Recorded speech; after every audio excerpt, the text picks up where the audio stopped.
Hello, everybody. Welcome to the final week of the machine learning course of data science at home. I am Adrian Spataru, data scientist at No Center, and I'm with.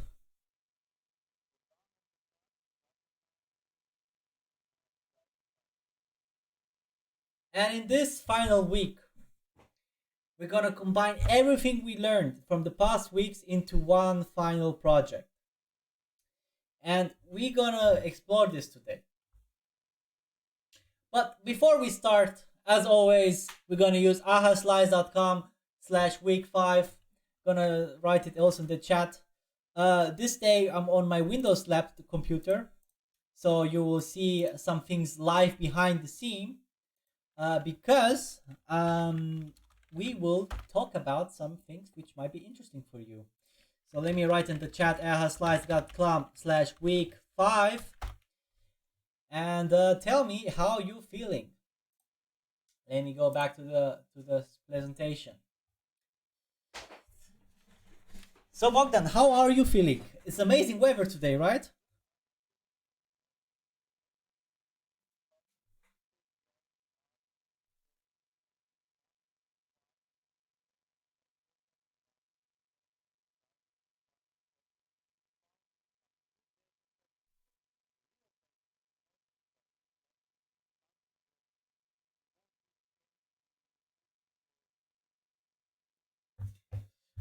And also lots of people are also feeling good.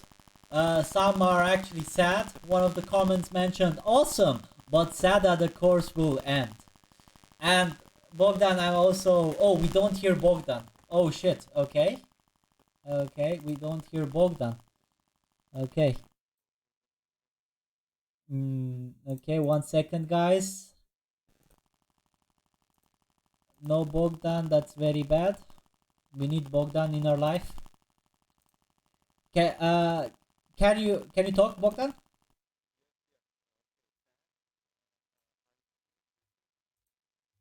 Maybe. Let's see.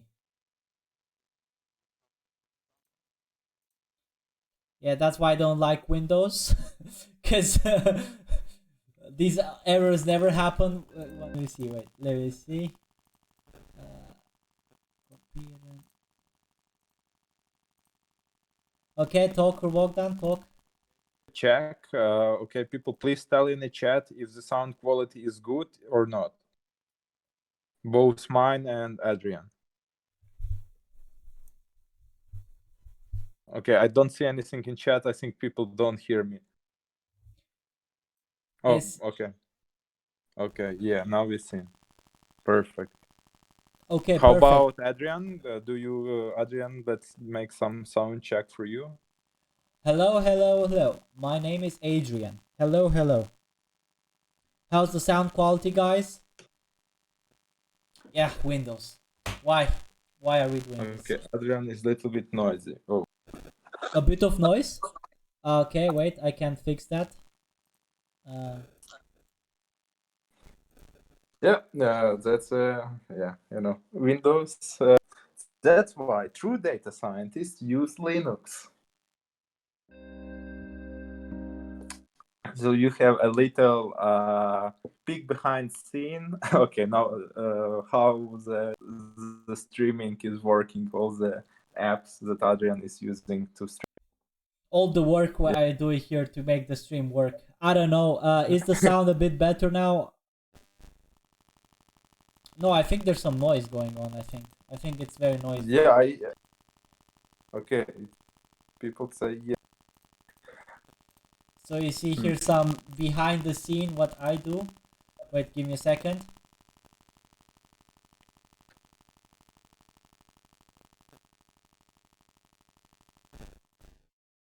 No, still noisy. Maybe should we... Hello. How does the sound now? Is there noise now left? Now you see behind the scene how I remove my noise from my microphone. Okay, but now it's better. Okay. I know. Very weird situation going on. Okay. Much better. Okay, perfect. Okay. Everybody can hear you. Everybody can hear me. Everybody's having a good time. Someone had ice cream today, which I'm quite jealous. Let's see. So someone wants to win the quiz, so please give wrong answers. Nice reference from last week. And some of their neural networks are getting activated. Okay, so Okay, perfect. now about the agenda, we're gonna talk about deadlines and organizational stuff. Then we're gonna talk about JupyterLab, which we briefly talked about, I think, the second week, and talk about version control. And finally, we're gonna talk about how you organize your data science projects, and we'll go into the dataset recommendations for your projects in the end. So there will be a certificate of completion, as mentioned. It will look something like this, maybe a bit more different. And this one you can add in your LinkedIn profile. Maybe we can print it out for you if you're from Graz. We'll see about that. And if you manage to complete it, you will receive this, which you can add on your LinkedIn profile at least. If you want a certificate, all assignments plus the final project has to be completed until end of May. So yeah, it's a little bit over than whole month from today. So you will have plenty of time, and we will support you after today. So there will be still sessions where you can ask us questions. We just won't introduce new material. So that's not. Secondly, we're gonna also offer free DataCamp accounts, 1 month accounts, for your further development. However, if we get a lot of final submissions, we will give more accounts away for the prizes. So if we get like only 3 people, well, we're not gonna give 5 prizes, right, Bogdan? Yes. So it's in interest of all of you to make great projects, and all of you do a lot of projects because we will give more accounts away then. Yeah, but there's little different deadline because it's a competition. We will put pressure on you. So the deadline for competition is 10 of May. So you will have little less time, but I hope the possibility to get that account will motivate. And okay, I think they don't hear me again. Oh my god. Windows, I'm telling you. Talk, Maybe can you restart the stream? Can you go to Linux? I hear both. Okay, no, it's like I think okay. Okay. Anyway, let's continue. Right. Yeah, it's fine. Okay. Sorry. I see. Anyway, yeah. So yeah, I saw the question about projects are okay. So it's not worries, but have to do more work. Yeah. So there was some sound issues before, so I'm going to repeat it. So if you want to do projects, yes, you can, but there will be more work related to this. We will answer that more. We will give you more detail about this later today. So you will have around 2 weeks to do the final project. That said, if you still have some open assignments, that's totally fine. This is only for, you will have less points for the end, because since 80%, since the 20% are from assignments and the quizzes. And top projects will be showcased on the 14th of May, and we also will give the prizes on that day. Since this is the final project, and I think you will need some support from us, we will organize bi-weekly Q&A sessions where we will answer your questions. So if it's like a code related, if it's some what should I do, or maybe some technical questions, we are all here for twice a week for you. So on Tuesday and Wednesday at 5. Is it Wednesday or Thursday? Oh, Tuesday and Thursday. Thursday. Yeah. Tuesday and Thursday. Tuesday and Thursday at 5. We're gonna correct the slides. Thursday, don't write in your calendar Wednesday because we won't be there. And we will do bi-weekly until the 10th of May. Afterwards, after the 10th of May, so after the deadline for the competition, we will do it once a week until end of May. So until the end of May, we will still help you if you have like some issue with the assignments and so on. We'll still have the Q&A session. So even if you joined late to the course, no problem. We're still here to help you. So here are the important dates, and here it's written correctly. Competition deadline is on the 10th of May, and there you have to submit the final project. Hard deadline for everything, for the whole course, if you want a certificate, has to be on the 31st of May. Showcase and the awards will be on the 14th of May at 5, and Q&A session will be bi-weekly, Tuesday and Thursday. However, after 10th of May, only on Thursday at 5. Okay? We will write you on the email, of course, these dates, so don't worry about it. So, let's talk about something. In the past 2 or 3 weeks, we used Jupyter notebooks. However, Jupyter notebooks were run on a Google Collab server. But when working in real life data science, sometimes your company doesn't allow you to use Google Collab. This may be because of copyright issues, right? Maybe because you're working with sensitive data. There are a lot of reasons why company may not allow you using Google Collab. However, Jupyter is a totally fine tool since Google Collab is based on that. But what does Jupyter stand for? Well, U stands for Julia, Pi stands for Python, I don't know, some other languages, and R stands for R.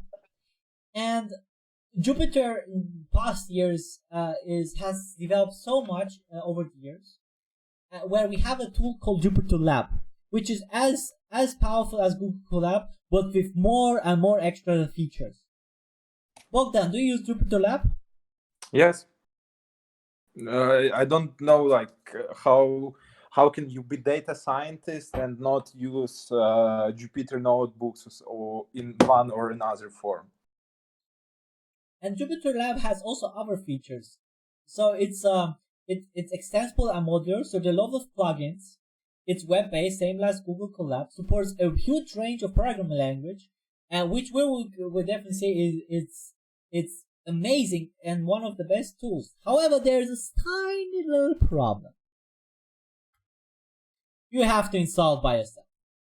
So it's a great tool, but you have to install it, and sometimes installation might be a bit annoying sometimes. So if you want to install Google JupyterLab, I would recommend installing the following way. You will go to your friendly browser and go to your favorite search engine, which in my case is bing.com. And on Bing, I will then search for Anaconda. And this is the easiest way to install Python, install JupyterLab, all that sort of software easily. And it's supported in multiple operating systems. So if you're learning Windows, there's Windows. It's for Mac and also for Linux. So it's cross-platform.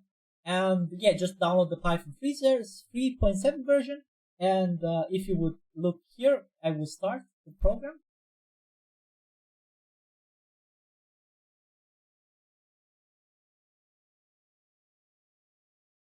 Any moment now. It looks something like this. And it's already pre-installed with lots of the packages. So like scikit-learn, what we use for predicting, for building machine learning algorithms, pandas, all that stuff is already installed for you. So you may not need to install many things. And yeah, you just press launch JupyterLab and it's done. It's simple as that. It will open in a window, and here you've got your JupyterLab environment. And this is very similar as we worked previously last week. It looks very similar. So, okay. What I want to So this today is not a tutorial how to install all your stuff, but I want to show you one thing just in case you're installing Anaconda later. And this is the command line. So if you run this here, you might need to use the command line to install custom packages. One which you most likely will install is Plotly. So if you want to install Plotly, you would just write in Google Plotly Conda, which Conda is basically Anaconda in our case, and you just click the first link, and it will tell you how to install it, install Plotly. So in this case, it will give me this particular link here. I will put this code here in just control paste it here, and if you run it, then it will install it for you. You just wait and it will install the packages. So if you have any Python library which you don't have, just Google the command on the internet, and all those commands you can run it here. That's the only thing I wanted to mention. In my case, I already have Conda, so it says all packages requested already installed. Okay.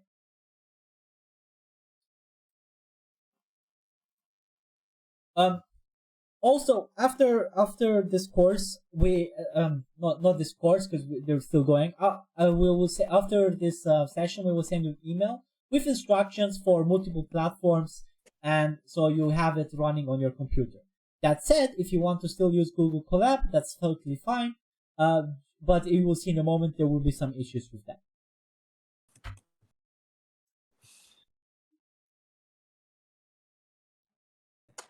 So I see the question already in the chat, and in JupyterLab, it also you can get documentation immediately. So when you are writing something, for example, a function, you can press Shift Tab, and it will open documentation for the function you are writing. Yeah, I'll just demonstrate it right now. So for example, I'll write df dot, let's say, head. And if I write Shift Tab, it will explain me what the function does, what are the parameters. So all the functionality you have on Google Colab is already there, and there are also other functionalities, and they're just explore it, just play with it. Most of the things are already there. Okay, let's go back to the presentation. So the second thing I want to talk about today is about structuring projects. And let's say you create your amazing project and you've saved it in a file called v1. However, a day later you edited that file and created you added maybe some fancy plots which yesterday you didn't add, and then you replace that old file with v2.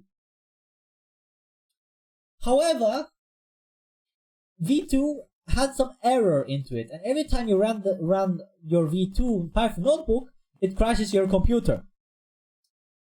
Okay, maybe not your computer, but maybe it has some bug. What you gonna do? Well, ideally you would go back. You would go one step back to undo your progress, right? And one way to do this in an elegant way is through version control. So version control is, as the name says, controlling every version of your data you generate. So every time you save, every time you create a new version of your notebook, you would have the previous versions just in case you had a problem. And the most popular version control system out there is called Git.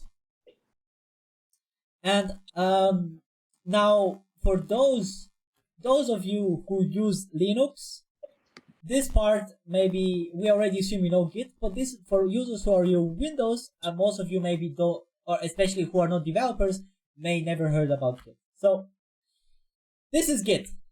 It tracks collaborative work on projects through beautiful distributed graph theory tree model. But that's cool. How do we use it? And the idea is that no idea. Nobody really knows. We just memorize some commands and it just works. Okay? Yeah, basically, you need to remember 5 commands and just hope there won't be mistakes ever. So we're gonna go into Git in a second, I never used Git in Windows, and this will be a very fun experience for me. So it's raw, it's unedited, and I think it will be a lot of fun.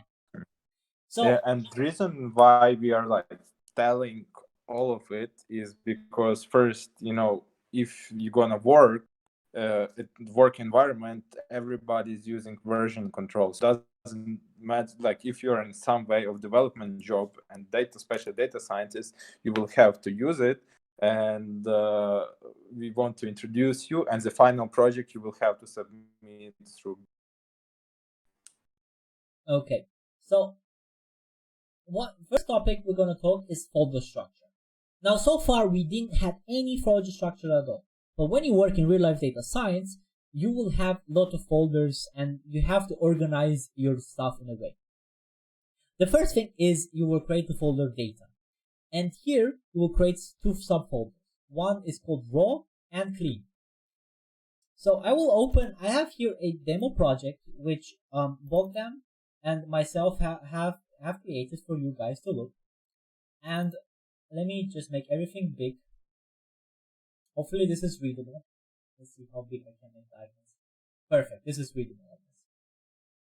And what we see here is these full folders we defined. And if you go to data, we will see here two folders. One is called clean and one is called raw. And in the raw folder, here you put your data which you freshly downloaded. The data which has maybe missing values, is not cleaned. That one is the one you download from the internet or from your project. In other words, raw data. However, after you clean the data, you will put it that clean data, you will save it later.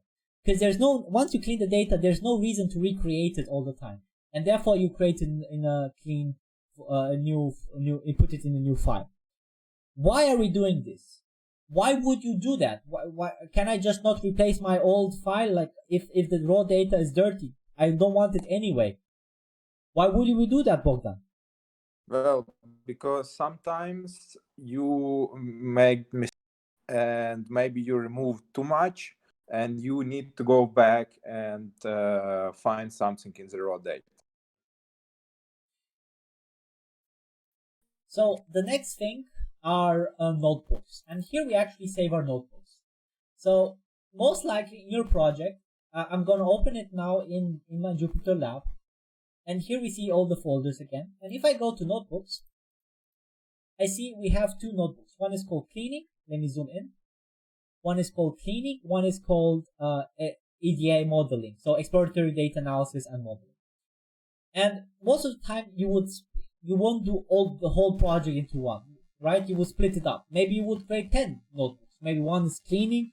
One is, let's say, EDA, one thing, EDA the other thing, maybe modeling number 2, whatever. So you should not do too much in one notebook. Ideally, you should cover one topic per notebook, if possible. So let's look at the cleaning one for now. Here, we would just load our data. In this case, today we have a data set regarding wine, and this data set has properties of wine, and we have also the quality of wine. So the idea is, could we predict the quality of wine based on this feature of the wine? And here in our case, the data is quite clean, but what we're gonna do is these columns here are quite long, like free sulfur dioxide. I don't want to write that every time. So maybe we will rename these columns with underscore or whatever I would like to do, and deal with this data. In our case, we don't do any data cleaning, but most likely for your project you would do something like in the second week, where you would clean the data to make it very available. And then what we do, we save our clean data. And here, if you never save a file, you just write dataframe.csv. This project will be on GitHub, so you can reference anytime.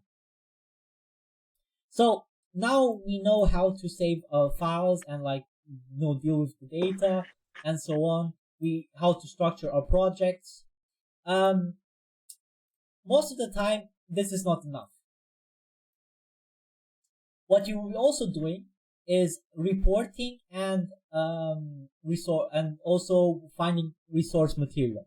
So, for example, in our case with the wine, maybe I have like some documents, some research papers on algorithms, or some documents related to domain knowledge. So, for example, if I have no idea about wine, maybe I would get a document which would explain me how wine is made and stuff like that.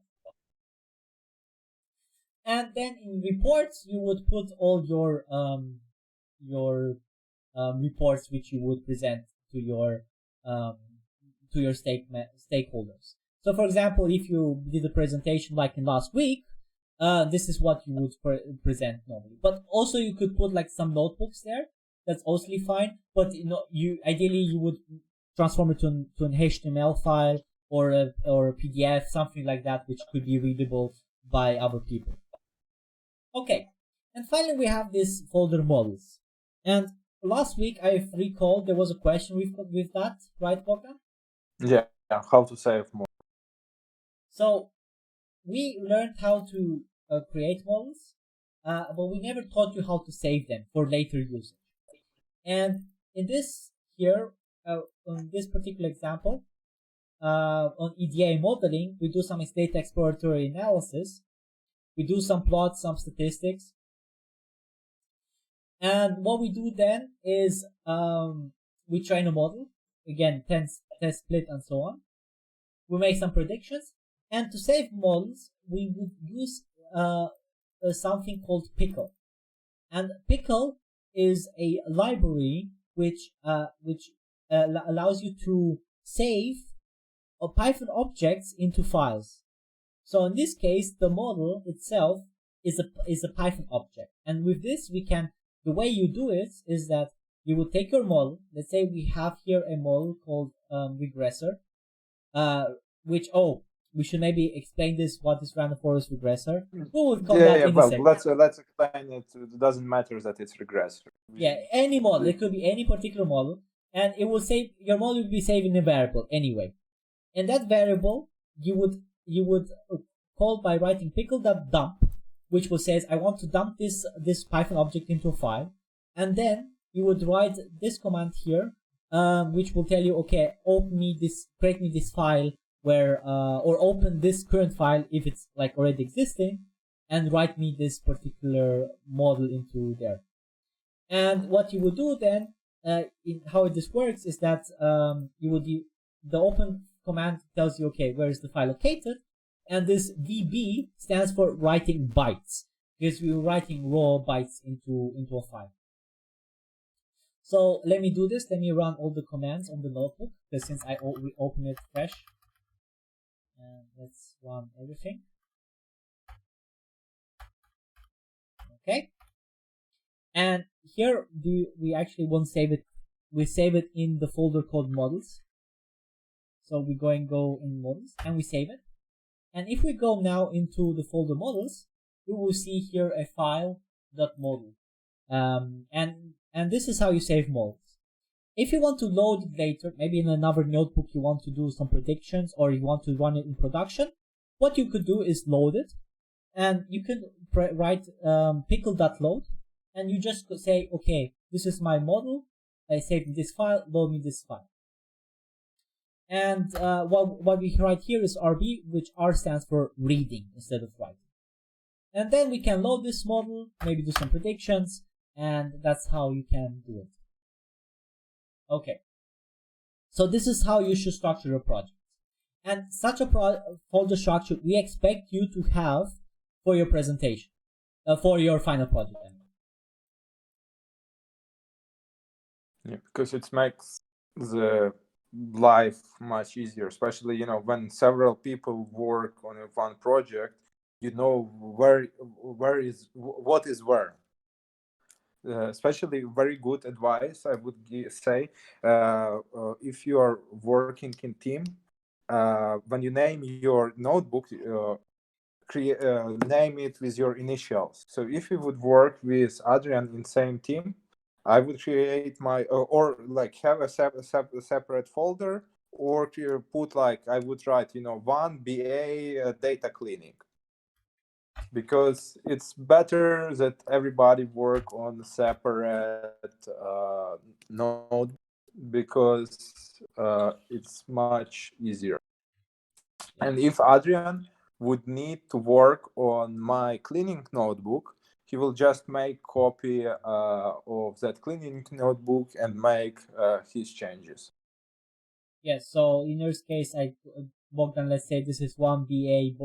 BA stands for Bogdan, and cleaning we would write here then maybe one, maybe two, or two AS cleaning, and then cleaning update, something like this. So this would be the approach you would do if when working in teams, and this will be actually very relevant when people. I heard some people want to do group projects. We expect you guys to actually, naming your initials. So this is a good way how to collaborate together.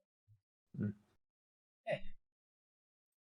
Because a lot of mistakes can happen when you wrote code on Monday, and your friend came on Tuesday, changed something, and didn't tell you about it. And you open, you don't understand where that code came from until you remember what was happening. A lot of time will be used.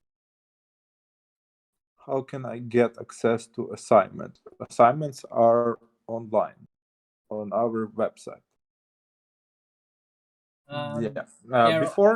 Before we go to Git, right? next slides, we need to I would first introduce the project, the project that we made, talk about regression, and then about data. Okay. So yeah, let's look on the code. Let's look more now. Now we talk about the project structure. Now let's actually look on the code that we provide you as a sample of how the project should look like. So the data set that we are using is, as Adrian already, is about wine quality. And it has several features like alcohol level, acidity level, and others. And in this project we will do something different. We will not do classification, but we will do a regression. So maybe you remember from last time that regression is also part of supervised learning.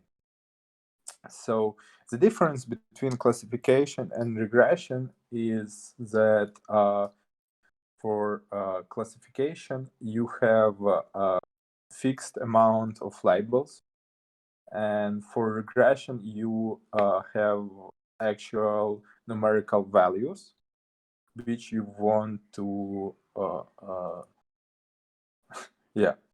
which you want to model. So in our case, in the case of the wine data set, we have rating which goes from 0 to 10.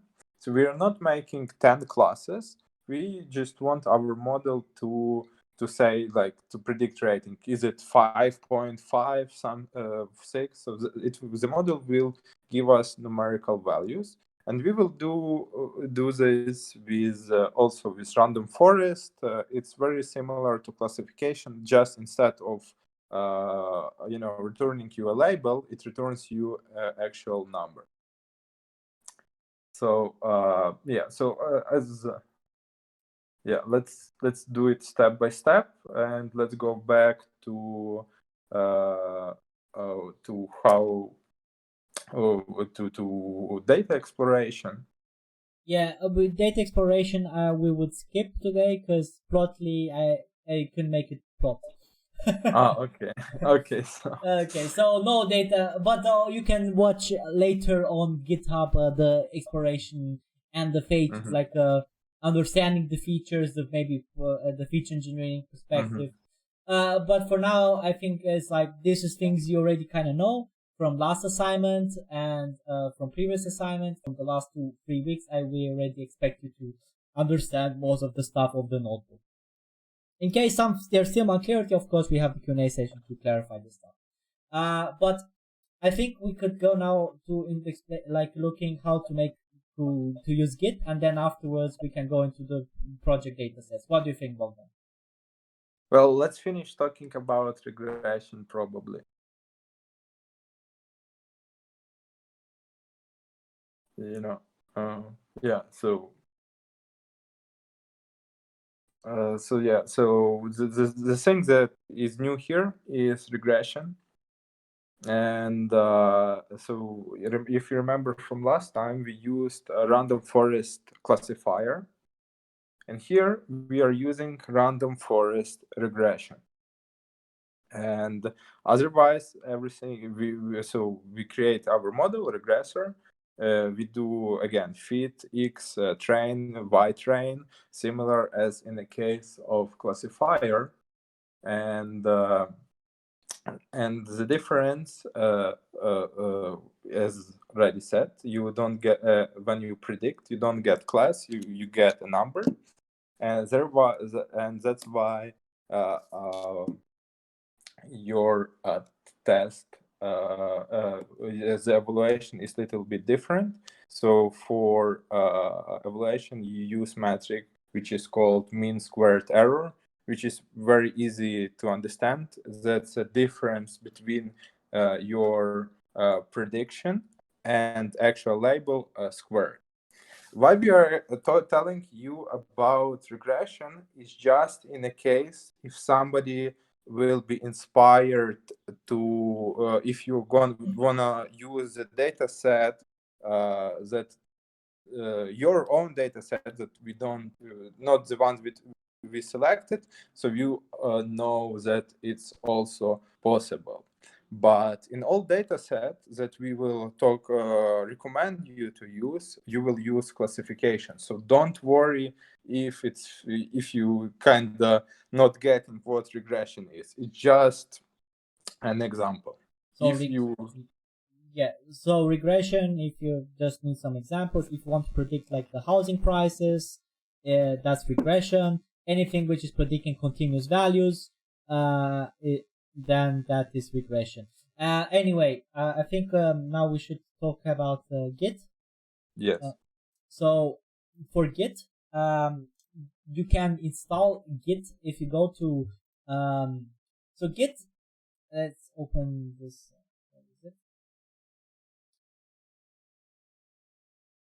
So all our projects were being hosted on GitHub. And you have seen actually GitHub because you actually have been using Google Collab to get from GitHub the projects. And if we actually look on the data science course, we have all the notebooks which we used for the assignments and doing the presentation. So what we're gonna do now is we're gonna create a new repository with our new project which we created with the wine here. So and to do this, we would go and on Google, and you can, for those who use Linux, you already know this. So I'm not. This is for people who are not used to, who do not have knowledge with this. So you would write GitHub desktop app. So you write GitHub desktop, and you could install this software, which allows you to easily deal with Git. And after installing it, you can after logging into GitHub, it will ask you certain things. Do you want to open like a repository? In our case, we have AI data science course. No, we want to create a new one. So we're gonna create a new repository. It will ask us for the name. So in our case, we're gonna ask it demo project. We can give a description of the repository. So in our case, we will say a demo project. A demo project. Then we can select a path. Let's say we already have a project, which is this year. And we can either pass like some stuff here. We can ignore this for now. and we're gonna then create the repository. So amazing, good job. However, we haven't uploaded anything on GitHub. We haven't made any changes. So for this, we would first have to do the first task, which is to publish the repository. And since this folder is located on a PC, but if we go here on GitHub, on the website, we will see there's actually nothing changing there. See, it's still only one repository, not the second one there. So what you would do is you go then back to GitHub, you say publish repository, you say publish repository,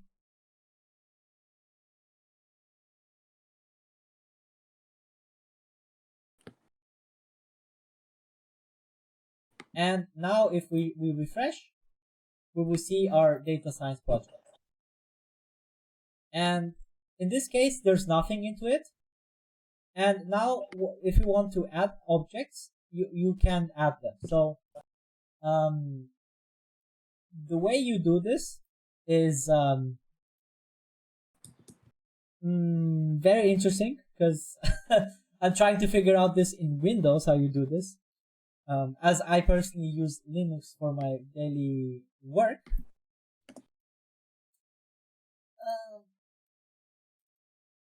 So yeah, what we have here, actually, I've mistaken the folder. We created a new folder called demo project, and now we're gonna put in this folder all the things we did so far. So all the files we did, all the files we changed, we put them all inside. 1 second. And by doing this, we can then add them afterwards to Git. So I'm putting everything inside. 1 second, there's one particular error which I have to deal with now. This is almost dealt with.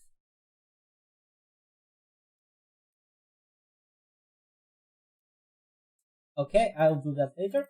So here we have some folders and some files already into the project. And if we go then to GitHub, it will tell us like, okay, hey, I've detected there are new files here, or there have been file changes, and then you can upload them.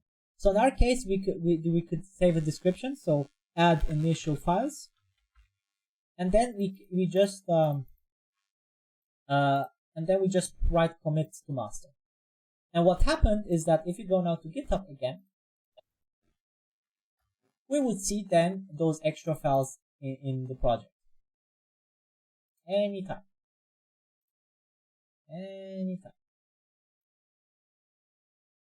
However, what happened is that we committed the changes, which means like, these files I want to keep in the version control. However, we have this only locally. And in order to make it remote, we have to also to push it. And this is called pushing. So committing means these changes I want to reference. So in case I want to go back into past, like the previous version, it will go to the version which we committed. And then it's like creating a checkpoint. A checkpoint, exactly. Yeah. And then pushing is just putting it on online in case. And here we see the files now generated. And if I would change a file, let's say I would maybe delete a file or something like this. Let's see, we could maybe go to resources and maybe I would delete this file. Then it will say, okay, we detected that you changed the file. In this case, we deleted the file. And then we can commit it again, and we can push it again, push those changes. And if we go again on GitHub, we would then see deleted. So this is how you can work with GitHub. This is a good way to upload data, make changes, and don't worry about and creating checkpoints. Yeah, and so it's very important if you're working in team, because I presume it's like if you don't live together and you respect quarantine, you won't be able to work on one laptop. So probably you're working from different households, and you will have to cooperate somehow. And there's there's a lot of resources to learn Git, and it's it's much easier to try and than to try to explain too much. Just remember, you have to use Git and GitHub. You need to create account on GitHub, install Git, try to set up a project. If you have problems, we will help you out in our Q&A sessions. Yeah, so just to be clear, Git is the version control system, and GitHub is a place where you can host Git projects. Okay, so now we talked about how we can create a project, how we structure a project. Now let's go to potential suggestions which you can use, potential projects you can consider for your final project. Yeah. So if you so the first data set is about bank marketing. So it's available on Kaggle. We will send you a link to it, and the data set is about trying to predict if the people will open a deposit after the market campaign. And here's some motivation for you. Why should you choose this data set? Is because data science in banking is growing really strong. Banking is one of the industries that use a lot of data science. So, for example, there is nearly 700 open positions in European Union as for today, and more than half of these positions are entry level. So it means if there's a chance that you can get job in banking is quite high, because if you apply for 400 positions, maybe few of them will respond. And so a little bit about this data set. So it's quite medium-sized data set. It has 41,000 rows.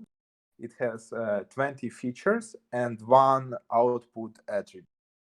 So features are divided. We can group features into four groups, which are bank client data stuff, like age of client, education of client, and other personal information. Then there is information about the last contact of the client. So how the bank reached to the client. Is it a phone call? Is it mail? How did they respond? Then also there is information about income of the client and some other attributes. And in the end, you will have to predict if so you will build the model which will say how will the user open a deposit in a given bank or not. So it's a data set from real bank, so it's not some dummy data set on the Kaggle page, so that you can actually find the article where it was published and read more about it. So I think this one is data set is very safe option to have in your portfolio if you're applying for jobs, especially in businesses like banking or marketing, because this data set is both. But if you are tired of all this money marketing and you want something different, maybe something from the sports will interest you, because what we have next is a data set from UFC. So who don't know, UFC is Ultimate Fighter Ultimate Fighting Championship, and that's like boxing, but also with more moves. So this data set contains all history, all fights that happened between 1993 and 2019. And in this data set, you have all metrics that are recorded during the fight. So, for example, amount of head punches, amount of kicks, amount of knockdowns, and other. And with this, you can predict who will win, red fighter or blue fighter. And motivation for this, I would say, is that sport market as overall had a revenue of $90 billion in 2017, and UFC had 1.1 billion revenue in 2019. And it's become more and more prominent that big sport clubs are using data science for their strategy analysis, for performance of their athletes. So they use it. So, for example, Real Madrid are working with Microsoft as data science. Manchester United having working with the company Aon, and more. So maybe if you are from Graz, you will be a data science, and so that's a very prominent market for data science. So this data set is very interesting. It has 100, so it's smaller in count of rows, but it has a lot of features, because you have features, for blue fighter and red fighter. So and you have also, you can make a lot of visual storytelling, because you have information about the fight, where it was happening, the year where it's happening, which country. Then you have information about fighters, their weight, their height, and then you have a fight statistic. And based on those features, you can predict who will win. And maybe, if it's really good, you can start betting, because you will know the result of the fight before it's gonna happen. So that's our second data set. And a third data set is data set for game. It's it's also on Kaggle. Is there a banner for it? Did you skip the slide? Or GIFs don't work currently. Okay, I didn't know that. But okay, anyway, it's also on Kaggle, and it's a data set from League of Legends. So if it's one of the biggest sports game, and it has it's quite similar to UFC one, because it's about the matches in this game, and it has it's. Can you go to the size of this data set?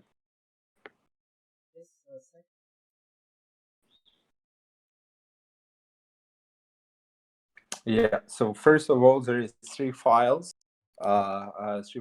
for this data set, but you don't need to work with all of them. You can, choose one of them, and the files refer to the level of the teams playing. So as I said, League of Legends is a competitive game, and they have different ranks of the player. So, and the Challenger, Master, and Grandmaster is the highest levels, highest competitors level. So it's like black belt in martial art.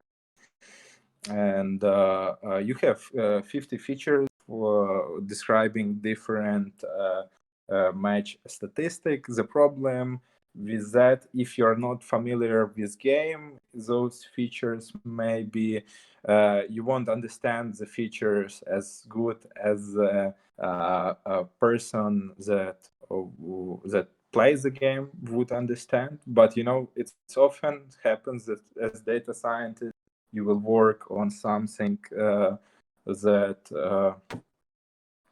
you're not familiar immediately with. And so that's three data sets that we have for you. And I would say the banking data set is the safest option. And it's quite, it's very familiar to, everyone. All the features is, you will understand. And there's, of course, description on a page or on the page of data set. So you will be able to learn about the data set more when you choose it. Of course, you are allowed to work with your own data set. So if you have ideas, you are free to use them. The only thing that the data set should be public. You should be able to provide a link, so we can check it if what you did is actually real, or you just made bunch of random numbers. So yeah, we will send you all the links today to this data set. Tomorrow or today, depending on your time zone. Yeah. And but we also provide some other data sets related to this. These are the main ones, but we'll just, in case you need some more inspiration, we'll send you 2-3 more. That said, these are we can recommend you using these ones, but we also recommend to actually go your own path. The way you can search data sets on the internet is quite easy. The easiest way is to either go to kaggle.com, where most of our data sets from our course actually were used from, and you just go to data sets and really search a topic you're interested in. I would, however, recommend not using the most hottest stuff. I would actually do the opposite, maybe the newest or something like that. The reason is should be a topic which a data set which is not very used by a lot of other people. So if it's something in the hottest and somewhere here, most likely other people did that did the project regarding this. And the reason we don't recommend this is that most of the time these data sets are you find so many blog posts on the internet about those data sets, which devalues your portfolio. We really want you that your portfolio is something which potential companies would actually take serious. So that's why we would just don't go to the most popular stuff. There are a lot of interesting data sets. Don't do Iris data set. Don't do Titanic data set. Yeah. Stuff that all tutorial. Also, COVID-19 is also already so many blogs about they're doing data science with AI with COVID. Maybe that's also something you'd maybe consider. Another thing is also Google Dataset, and it's actually a Google website where you can search for datasets, and this is also very nice. So you could put a search term and you could find datasets. So for example, if you really want to do Corona, you can find multiple datasets from Corona, one from the WHO, one from Europe, European Commission, whatever you would like to have. So there are a lot of datasets can be found through the data search engine by Google. Okay. So now let's go to... Yeah, so I just want to work these three data sets, all the knowledge that you won't need any extra knowledge that we didn't taught you during this 4 weeks. So all the features should be familiar with you. It's all three of them are classification problems, so there won't be trouble. So you should know everything how to deal with that data set. if you will find your data set, we cannot guarantee that you will be able to do everything, as you plan. So let's go now to the final project specifications. First thing first, your project should be a public Git, so we can actually see it on GitHub. Second thing is you should use public datasets only, as previously mentioned. And if you use a dataset which we haven't provided, you have to provide the link to the dataset. Then, what about the content of it? So what we want you to do is similar as in week 3 with the data visualization assignment, is that you should answer some questions. And in this case, you should do 5 self-imposed questions, which you ask yourself at least. And if you're doing in groups of 2, then you should do the double amount of work. So for example, 5 times 2 is 10. After you did some exploratory data analysis and answered 5 questions self-defined by yourself, you will have to build a machine learning model. And this can be either regression or classification. Right, classification we already explored, and regression you will find in the basic notebook. And finally, you should describe your working steps in your notebook. So as we previously did with the previous example, data visualization, where I asked you to either do presentation or really write in the notebook, something like this we also expect for this final project. So again, here are the important dates. Computation deadline is on 10th of May, that you have around 2 weeks.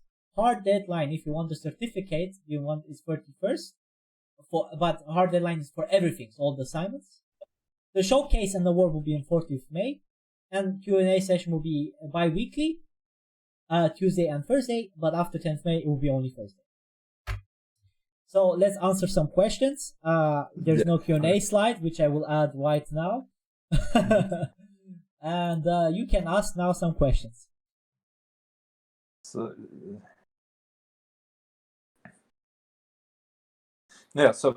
our, it's when we will evaluate projects, it doesn't matter. We won't be like, oh, you use some other data sets. So don't worry, don't be afraid to use. Do you provide week 4 assignments? So we provide all assignments after the deadline. At the end of the course, we will provide solutions. The motivation is that you should try to solve it and not just look immediately for solutions. So if you have questions, ask them. Don't be discouraged to ask questions. So also the solutions will be provided after 31st of May. The motivation is that everybody who wants the certificate should try to solve. Okay, let's see. Another question for Anonymous: what is the estimated time effort for the final project? And I mean, it really depends on you. However, we would recommend something between 6 to 8 hours. However, in the end of the day, you have to think about it. It should not be a project where it's a assignment and you just need to impress us. You need to try to think of a project where your employer would like. So really make a project which you would like to do, and if you dedicate more time to it, that's also fine. So don't try to I only work 1 hour on it and it's done. Try to really invest time to it to really make a project which you're proud for your portfolio. Yeah, it's really the whole reason we are doing a final project is for you. So put it in your portfolio so you can show it, because nowadays your skills are when you are in an interview for a job, especially on entry level, you need to show your skills, not that's only what matters, and portfolio is one of the way to effectively show your skills. Yes, but I mean, as mentioned, it's like as long you fulfill the requirements, it's fine. So that's so okay. Next question is by Anonymous again. What is the size of the data set that you recommend if we use our own data set? If it's under 1 MB, it doesn't count. it should so it should be at least I don't know, 10 megabytes minimum. No, come on, like all the data sets that I provide, they're like, okay, fine. It's like, I would say don't go too big, like don't go in gigabytes because it will take too much time to check it, but at least a few thousand rows, because if it's less than 1,000 rows, there won't be too much machine learning out of it. Yeah, okay. So at least say at least 2,000 rows. Okay. At least 1,000 rows, like that. But I would also not say it's some very hard limit, because different problems, sometimes you don't get that big data set, so Yeah, for example, like if you have some medical data set, most likely you would deal with like 800 rows or something like this that could be under. But still, like you have to, if the data is too small and you cannot like ask 5 questions out of it, then maybe consider taking a bigger data set. But don't go like gigabyte. You just don't worry. Please, like don't go too big, because it will also be pain. Because we also have to download that data for us, so we can analyze it also to see how well you did. So yeah. Okay. Anonymous. I think we put everyone anonymous. People cannot put their names. Seems like. Yeah. It's I think my mistake. Are there some other courses you can recommend? Yes, we could recommend you some stuff. I think we will just provide you some links for that program, right? Like afterwards. Yeah, I think there's a lot of great. So I think Harvard and some other universities actually provide free courses for this time only. So it's like limited edition. It's free, and I would direct to those courses. Yeah. Okay. Perfect. So on the newsletter, we're gonna provide some link also for other courses you could go. Okay. This question we answered already. How many IPython files should we submit in total? It's up to you. And first of all, you do not submit the files. You upload the GitHub where we can watch it. We can look at the GitHub.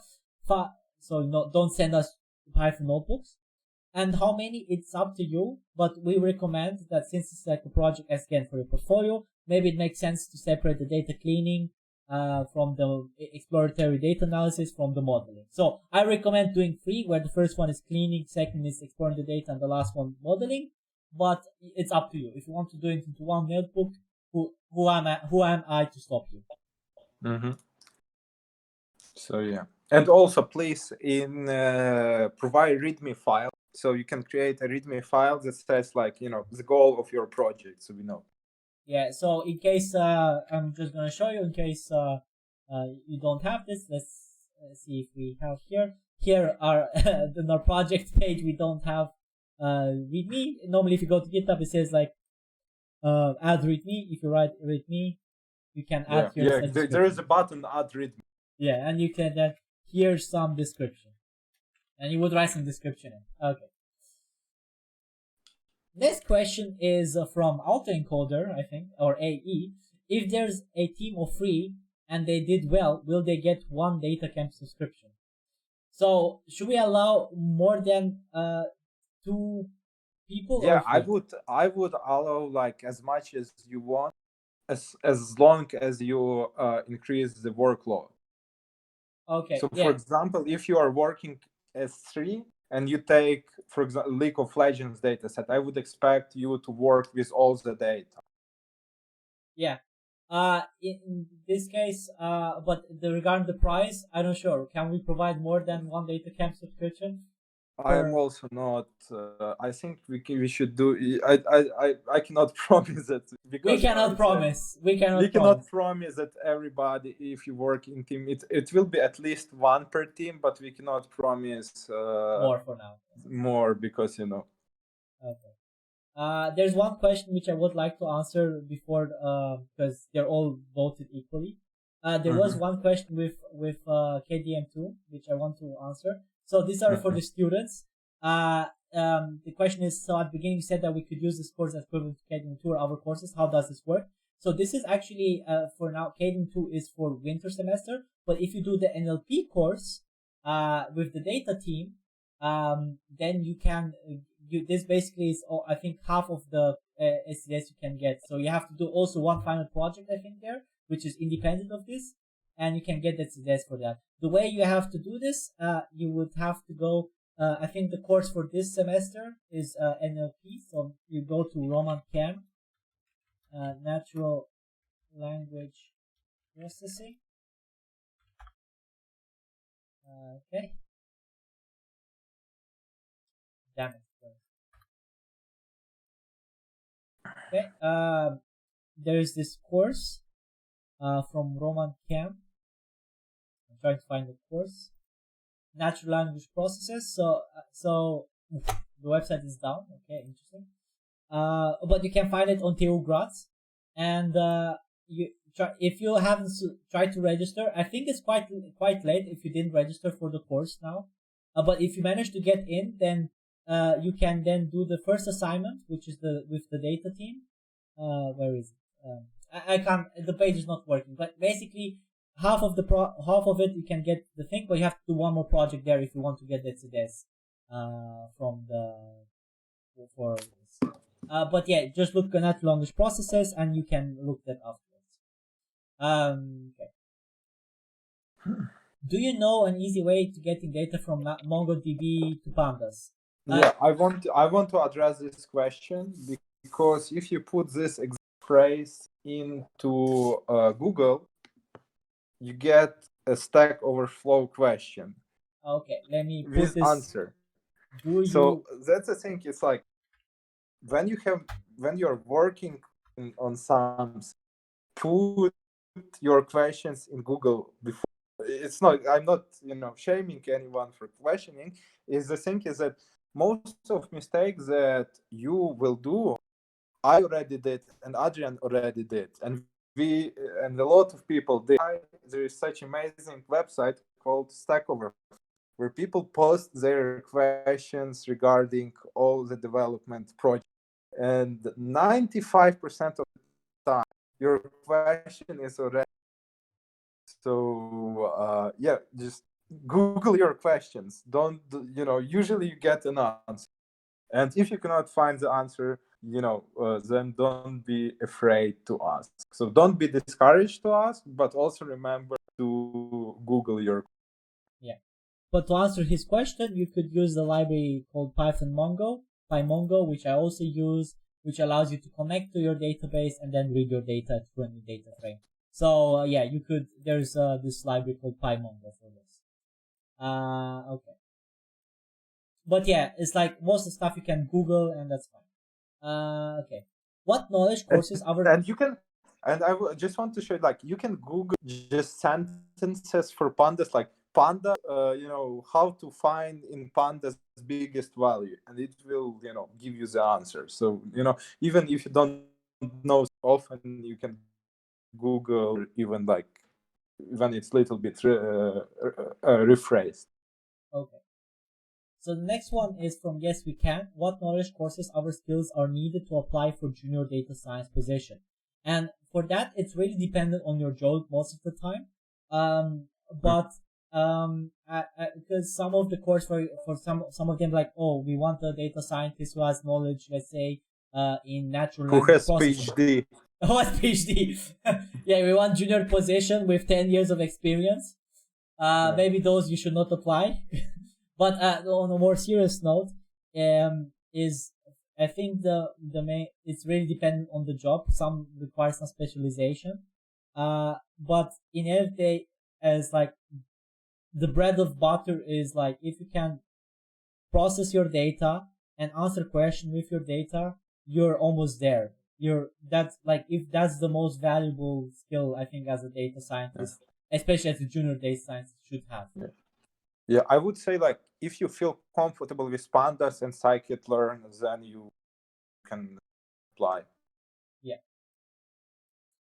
So there's no way you will everything in pandas. It's just like, you feel comfortable, so you can find the solution if you are presented with us.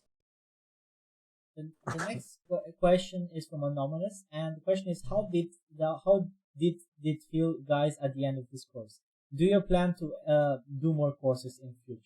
So let's answer the first question. How did you feel now, because we are end of the course, or almost at the end of the course? Yeah, well, I really like this experience. I learned a lot about, about, and for me it was quite very exciting to teach. Yeah, for me, I finally found a platform where I can finally teach my knowledge, in which I've learned past years. It's like now it was perfect time of the corona. Out of nowhere, we thought to do this course, and hopefully it was fun for you guys, because the biggest how we feel is also affected by how you felt about the course. And also please give us feedback. Now for the second question, do we want to plan more courses in the future? So on one hand, yes, we want to do more specialized courses, but we're not sure. We don't want to say clear yes for now, but we're considering doing it at least. Yeah, so more like stay subscribed. We will announce all events, and if you we have meetup, and on May 5th we will have a speaker who will talk about neural networks. So you should all yeah. So here I can open it. Join and. Yeah, so on our meetup.com, we have our machine learning grads, and we're gonna offer this, of course, in the show note, in the email. And we have a talker, Jules Salzinga, which will talk us about generative adversarial networks. And these are neural networks which are used, for example, creating deepfake, self-driving cars, right? Most of these things will be explained in this lecture. So if you're interested, you can join it will be also online. So if you're not from Europe or from Graz, it's perfectly fine for everyone. Okay, next question. Yeah. How can you access the GitHub project of someone else? Must it be public? Where should we provide it? Email. So we want you, because this is your portfolio, we recommended that you make it as a public GitHub. If you don't want to, then you can share it, the private GitHub page, by our email. So the emails you already have, we put them in the email, move over it every time. But we, in case you don't want to make it public, which, we discourage, we will give you an email where you can give us access to it. Yeah. And so, and the first question, how you can provide the link. So for example, in the chat, I put a link for our GitHub. So, you write github.com/AI-grads, you go to our GitHub, you will create your GitHub account, we'll call it, Bogdan Andrusiak, and you will go to my GitHub. So if it's public, we will all be able to see it. For how you will submit the links, I think either by sending the mail, or we will create some form, maybe again through Google form. We will create a Google where you put a link to your your GitHub. Yeah, so it will be a Google form as last time. We'll give you for email. It's like always, if you did the assignment so far, it should be the same. You give your email and also the email of your partners, and then you give a link and answer some questions and that's it. So don't worry about it. We will give the links on the email regarding that. Next question is anyone looking for a partner? So Anonymous, maybe you should write in the chat. Maybe you should exchange information on the chat now if you want to find a partner. Next question from AE, I think autoencoder, or I don't know what it stands for. Is there a site resource for simple example of a function command instead of official documentation? As sometimes they're overwhelming, explaining every single detail of command. So yeah, okay. I actually had one. When I was I actually remember when I was a junior data scientist, I had this website for that.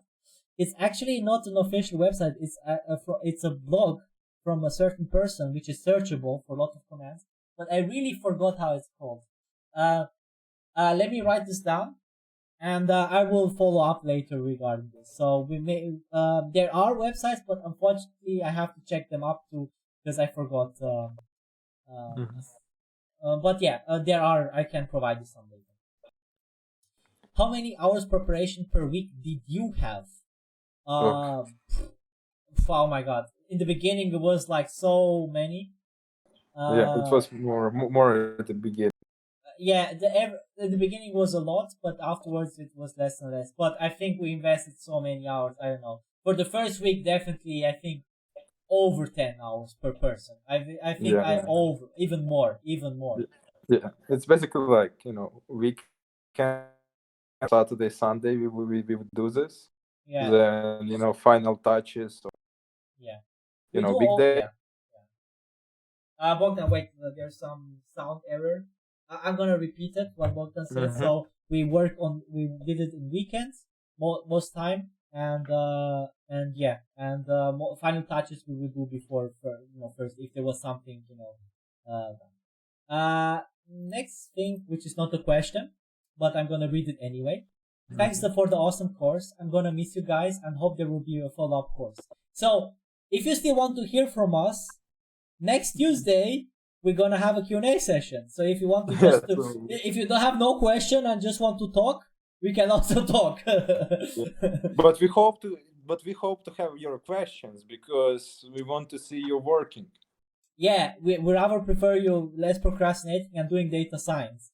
We would forgive you not coming to a Q&A session if you were doing your project. We will forgive you for that. Okay. And the last question: why did we do this for free? It's because We actually do wrote the official reason actually on the website. well. Let me. Did we? Yeah, I already. It's already. You want to But say then, it? You want to say it? yeah, no, a lot of right. Yeah. Okay. But I think it said why we did it, but doesn't say why we do it for free. Well, I don't. Yeah, that's a good question. I forgot. Why not? Yeah, because we doing it for community. You will become data scientists. You will remember us. Will you will be like, oh, those guys did a good job. So actually, for my side, it's actually a bit more personal, and this is the same reason why I initially started the machine learning grads meetup a very long time ago, 3 years ago, and then Bogdan joined later too. I think 2 years ago or 1 year ago, and when I learned data science, I learned by myself. I did a lot of courses, and I spent so much time learning it by myself. And then I was frustrated that there was no community in Graz where I could exchange and learn from other people. And that's why I organized the meetup to bring people closer to learn machine learning. And then with the course, it's like the meetup was closed because of the corona situation in our country, and then I found very unfortunate that we could not do the meetup anymore. So we thought the closest thing we could do is do a course, because we saw a lot of people who were coming to our meetup, even architects who had no idea about data science, just to learn.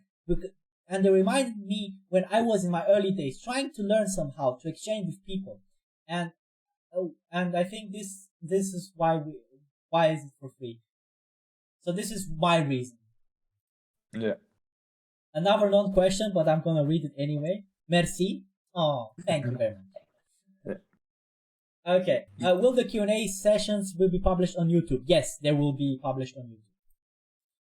Can you please show the certificate that we can get at the end of the course? I will. We'll I will show you when you finished. No, so what I showed you was it's a post in progress. I'm still designing it. But the finished one I will show you. I will submit your project. It's in it's in a process. It will be like it will say it's certificate for completion and your name and our signatures. It will be also on our server, so people can actually check if the certificate is legit or not. So there will be some system to check for it.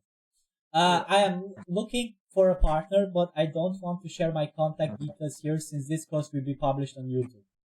I think if you put in a Twitch chat, the chat won't be on YouTube. Yeah, so right on the Twitch chat, you can search there. If you want, I don't guarantee that nobody will send you some lewd material.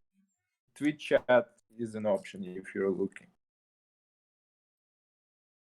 What's your academic background? So both of us have finished master studies in TU Graz. I did software engineering and management, and Adrian did computer science. Okay. So this is not the last time you're gonna hear from us. We're for you in the Q&A sessions. The next one will be on Tuesday, and after that will be on Thursday. And we really want you to make great projects. So ask questions. Sometimes if they're stupid, don't worry about it. We really want you to succeed. And I think for now, this is not our goodbye. We will still have some things to do. But for now, you will get a mail from us with all the dataset links, so don't worry. Okay, there's one more question. How for the certificate we'll need our full names, right? How should we provide them? Don't worry about that. When you submit the final project, you will have to give your real names there. So of course we will have it then. And yeah, so don't worry about it. We'll deal with it. If you don't want your real name, then you can lie. But I don't know how that works. Yeah, it's like if you want to use that certificate, you kind of need your full name. If don't plan, if the that part is not important for you, you of course can put fake name or whatever. Okay. Yeah. Okay. Let's make some closing words, Bogdan. Oh, one more question. One more. Okay, fine, Klaus. We're gonna answer this question. Okay, Klaus. So Klaus asked, is using stats model instead of scikit also fine? Yes. If I assume you want to use some regression model where you can get the coefficient. That's fine. It's we don't like if you use some other library. That's okay. That's totally fine. We have no problem with this. We just even if you do it in R somehow, we don't mind it. No, Python. Maybe Python. No, it's okay, Python. Stick to Python. Yeah, it's Python. It's Python. Yeah, stick to Python. But you can use any library. So if you use some other machine learning algorithm, heck, if you want to use deep learning, use deep learning if you know it. If you watch some tutorials until then, we'll be impressed. Yeah. Okay, so the answer is yes, you can use other libraries instead. That's totally fine. Yeah. Okay, no more questions now. So I would say now final words, Bogdan. Well, not final words, but just the closing words for today. So regarding questions, send your questions. Especially, I think there will be. I expect a lot of questions on Tuesday regarding datasets. So we will try, you can send them ahead of time, your questions through the email. So if you reply to the mail you get, you can, just write us an email and we might not respond, but we'll respond on the Q&A session. And we will try, but we cannot promise. If the questions are harder to write down, maybe we'll allow like a chat with us, right? Like maybe a hangout or something. But we're gonna experiment. We're not sure how it's gonna look for now. But anyway, yes, I think for now, think about what dataset you want to work on, And yeah, if you have also Q&A sessions also for the assignment. So if you struggle with the last assignment, for example, we can also answer your questions for that. So it's not only the project, also the assignments. Yeah. For now, I want to say congratulations everybody who came so far. You're almost there. You're almost there. We taught you a lot of things so far, and we hope now you can do an amazing project at the end. And I'm so excited, and I'm so happy everyone who reached so far in the course. I'm really proud of you guys. Yeah. Same. Could have not said it better, right? Could not have said it better. So okay, guys. Still Tuesday. Okay then. Until then, we'll see us next time.